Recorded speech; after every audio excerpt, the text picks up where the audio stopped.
అందరికీ నమస్తే. Welcome to my channel V for vocabulary in Telugu. మనం ప్రీవియస్ వీడియోలో నేను మీకు ఇచ్చినటువంటి ఛాలెంజ్కి ఆన్సర్ ఫుల్ ఫ్లెడ్జ్డ్గా నేర్చుకుందాం. ఈరోజు మనం అడ్వాన్స్డ్ వొకాబులరీలోనే ఇంకొన్ని వర్డ్స్ నేర్చుకుందాం. So coming to the first topic. మీకు ఇచ్చినటువంటి ఛాలెంజ్ వచ్చేసరికి మూడి అంటే అర్థం ఏమిటి, ఎన్ని రకాలుగా వాడతాం, దాన్ని సెంటెన్స్ ద్వారా ఎలా చెప్పాలి, మాట్లాడాలి అన్నీ ఫుల్ ఫ్లెడ్జ్డ్గా ఇప్పుడు నేర్చుకుందాం. మూడి ఎలా పలకాలి? మూడి అని పలకాలి. సో మూడి అంటే మనసు మారిపోతూ ఉండడం, మూడు మారిపోవడం అంటే మన భాషలో మూడు మారిపోతూ ఉండడం అంటే ఒకేలాగా ఉండకుండా ఎప్పటికప్పుడు చేంజ్ అవుతూ ఉండడం అన్నమాట. ఆ వ్యక్తి యొక్క మెంటాలిటీ. అర్థమైంది కదా? దీన్ని మనం జనరల్గా ఏమని చెప్తూ ఉంటాం, లేదంటే ఏమని వాడుతూ ఉంటాం దీని ప్లేస్లో? ఇవన్నీ కూడా సినానిమ్స్, గుర్తుపెట్టుకోండి ఎవరైనా కాంపిటేటివ్ ఎగ్జామ్స్ ప్రిపేర్ అయ్యేవాళ్ళు. So unpredictable, volatile, changeable, unstable, fickle, unsteady అని చెప్పాల్సిన సందర్భంలో మనం అడ్వాన్స్డ్ లెవెల్లో మూడి అని వాడతామన్నమాట. మనం చంకు మెదడులో ఎలా పలకాలి? మూడ్ ఈ మూడి అని విడదీసి పలకడం ద్వారా ఈజీగా ప్రొనౌన్స్ చేయడంతో పాటుగా స్పెల్లింగ్ కూడా మిస్టేక్స్ లేకుండా రాయగలుగుతాం. ఈ చంకు మెదడు వల్ల ఇన్ని ఉపయోగాలు ఉన్నాయి అన్నమాట. ఈ విడదీసిన ముక్కల్ని ఏమంటాం? సిలబల్స్ అంటాం. ఎన్ని సిలబల్స్ ఉన్నాయి మూడిలో? 2 సిలబల్స్ ఉన్నాయి, గుర్తుపెట్టుకోండి. సో అర్థమైంది కదా చంకు మెదడు అంటే.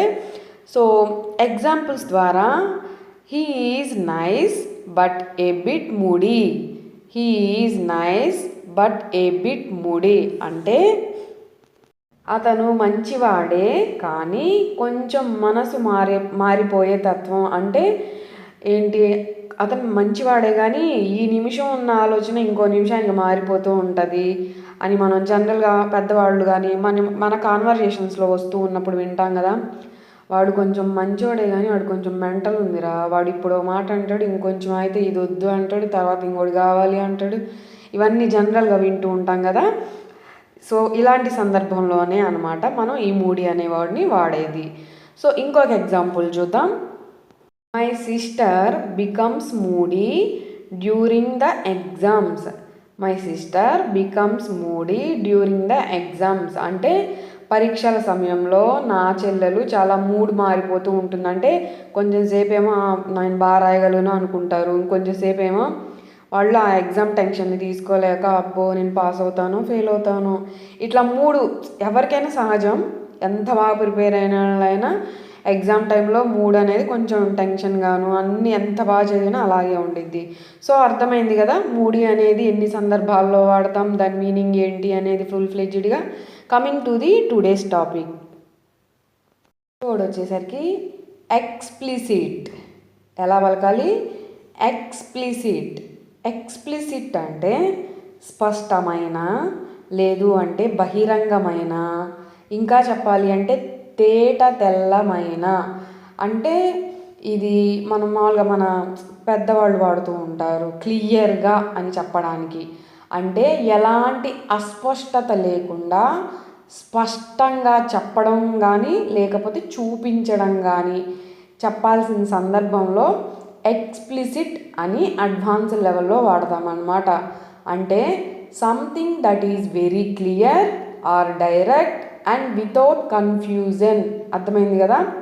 సో మనం దీన్ని జనరల్గా clear, making something easy to understand, direct, straightforward, clear cut, crystal clear, exact అని మనం వాడుతూ ఉంటాం.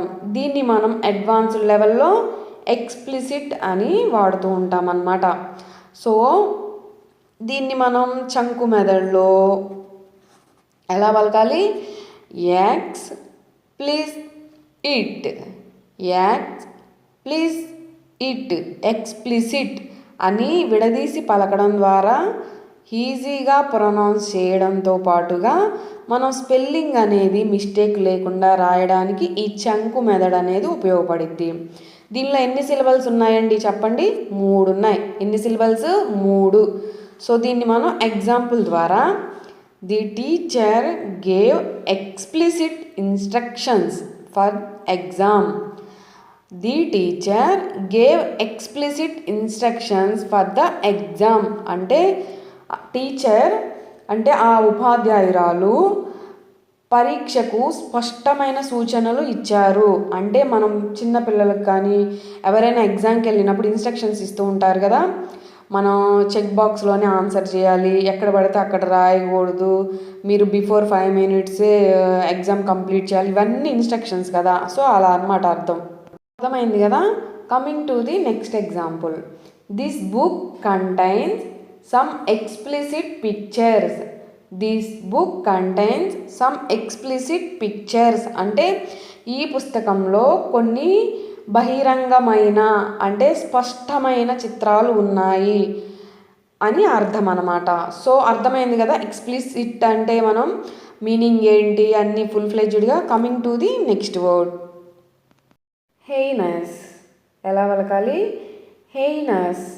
నాతో పాటు కలిపి పలకండి. హెయినస్ అని పలకాలి. సో హెయినస్ అంటే అతి క్రూరమైన లేకపోతే ఘోరమైన, ఇంకా చెప్పాలి అంటే క్రూరమైన లేకపోతే భయంకరమైన అని అర్థం అన్నమాట. మనం ఏదైనా సరే ఒక దారుణమైన సంఘటన జరిగినప్పుడు, ఒక చూడలేనటువంటి ఏదైనా ఘోరం జరిగినప్పుడు దీన్ని మనం అడ్వాన్స్డ్ లెవెల్లో హెయినస్ అని వాడతామన్నమాట. జనరల్గా మనం దీని ప్లేస్లో వాడేది ఏంటి? Evil, wig, monstrous, horrific, terrible, unpleasant, unspeakable అని వాడుతూ ఉంటాం. ఇది మనం ఒక గుణం గురించి చెప్తున్నాం కాబట్టి ఈ వర్డ్ అనేది అడ్జెక్టివ్ అండి. ఇందాక ఎక్స్ప్లిసిట్ కూడా అడ్జెక్టివ్నే, అది కూడా స్పష్టమైన బహిరంగమైన, అది కూడా ఒక గుణాన్ని తెలుపుతుంది కాబట్టి, ఒక క్వాలిటీని తెలుపుతుంది కాబట్టి. అర్థమైంది కదా. సో దీన్ని మనం చంకు మెథడ్లో ఎలా పలకాలి? హెయినస్. హెయినస్ అని విడదీసి పలకడం ద్వారా ఈజీగా ప్రొనౌన్స్ చేయడంతో పాటుగా స్పెల్లింగ్ కూడా మిస్టేక్ లేకుండా రాయగలుగుతాం. సో దీన్ని మనం ఎగ్జాంపుల్ ద్వారా murder is a హెయినస్ crime. Murder is a హెయినస్ crime అంటే హత్య అనేది ఒక దారుణమైన నేరం అని అర్థం అన్నమాట. ఇంకొక ఎగ్జాంపుల్ చూద్దాం ఇంకా క్లారిటీ కోసం. ది టెర్రరిస్ట్ కమిటెడ్ ఈడీ వచ్చింది అంటే జరిగిపోయింది. The terrorist committed A హెయినస్ act అంటే ఉగ్రవాది ఒక ఘోరమైన పని చేశాడు. మనందరికీ తెలుసు కదా, వెర్రి, అసలు అది మాటల్లో చెప్పలేనిది మనది పెహల్గాంది, మన ఇండియా వాళ్ళని, అది కూడా అంతే. సో ఎగ్జాంపుల్ మీకు అర్థమైంది కదా ఈ వర్డ్ కూడా. Coming to the next word alacrity. Alacrity పలకండి నాతో పాటు కలిపి. అలక్రిటీ. అలక్రిటీ అంటే ఉల్లాసం, ఉత్సాహం లేదంటే చురుకుదనం, ఇంకా చెప్పాలి అంటే సంతోషం, శీఘ్రత అని అర్థం అన్నమాట. చెప్పాలి అంటే వెంటనే సిద్ధమవడం, చురుగ్గా అంటే ఇష్టంతో. అర్థమైంది కదా. సో దీన్ని మనం ఎలా చెప్తూ ఉంటాం? ఈగర్నెస్, విల్లింగ్నెస్, రెడీనెస్, ఎంథూజియాజం అంటే ఉత్సాహం, తెలుసుకోవాలి, చెయ్యాలి, మనం కూడా పార్టిసిపేట్ చేయాలి, ఇవన్నీ కూడా అలక్రిటీ అనేదానికి మనం జనరల్గా వాడతామన్నమాట. సో అర్థమైంది కదా. దీన్ని మనం చంకు మెథడ్ ద్వారా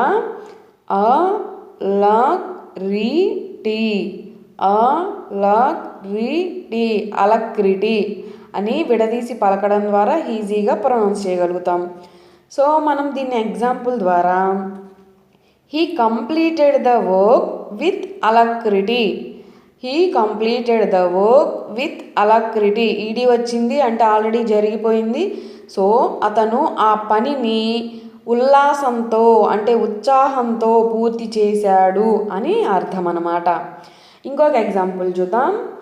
children ran to the playground with alacrity. Children ran to the playground with alacrity. తెలుసు కదా, మనం పిల్లల్ని పార్కు దగ్గరికి తీసకపోతే ఇంకా వాళ్ళ ఆనందం చెప్పేదే కదా. మన చేతుల్లో నిలబడరు, మనల్ని అసలు పట్టించుకోరు కూడా. ఎత్తుకో అనే గొడవ చేసేవాళ్ళు కూడా ఇంకా ఆ ఉయ్యాలలు అవి ఇవి ఇంకా వాళ్ళు ఆడుకునేవి చూసి ఉత్సాహంగా ఉల్లాసం ఎక్కడ లేని ఉత్సాహం వస్తుంది వాళ్ళకి. సో ఇది బెస్ట్ ఎగ్జాంపుల్ అనమాట. పిల్లలు ఆట స్థలానికి ఉత్సాహంగా పరిగెత్తారు అని అర్థం అనమాట. క్లియర్ కదా. Coming to the next word, survivor. ఎలా పలకాలి? సర్వైవర్. సర్వైవర్ అంటే ప్రాణాలతో బయటపడిన. మనకు అర్థమయ్యే భాషలో చెప్తాను చూడండి. బతుకు జీవుడు అంటూ ఉంటారు మన పెద్దవాళ్ళు, బామ్మలు, తాతయ్యలు వాళ్ళు. అంటే బతికిపోయినవాడు, జీవించి ఉన్నవాడు, ఏదైనా ఒక ప్రమాదం కానీ పెద్ద కష్ట సమయంలో నుంచి బతికి బయటపడ్డవాడు అని అర్థం అన్నమాట. అర్థమైంది కదా క్లియర్గా. సో ఇది ఒక నౌన్ అండి సర్వైవర్ అనేది. దీన్ని మనం జనరల్గా ఎలా వాడుతూ ఉంటాం? Alive, be, endure, outlast, stand, hold on అని చెప్పాల్సిన సందర్భంలో మనం అడ్వాన్స్డ్ లెవెల్లో సర్వైవర్ అని వాడుతూ ఉంటాం. సో దీన్ని మనం చంకు మెదడు ద్వారా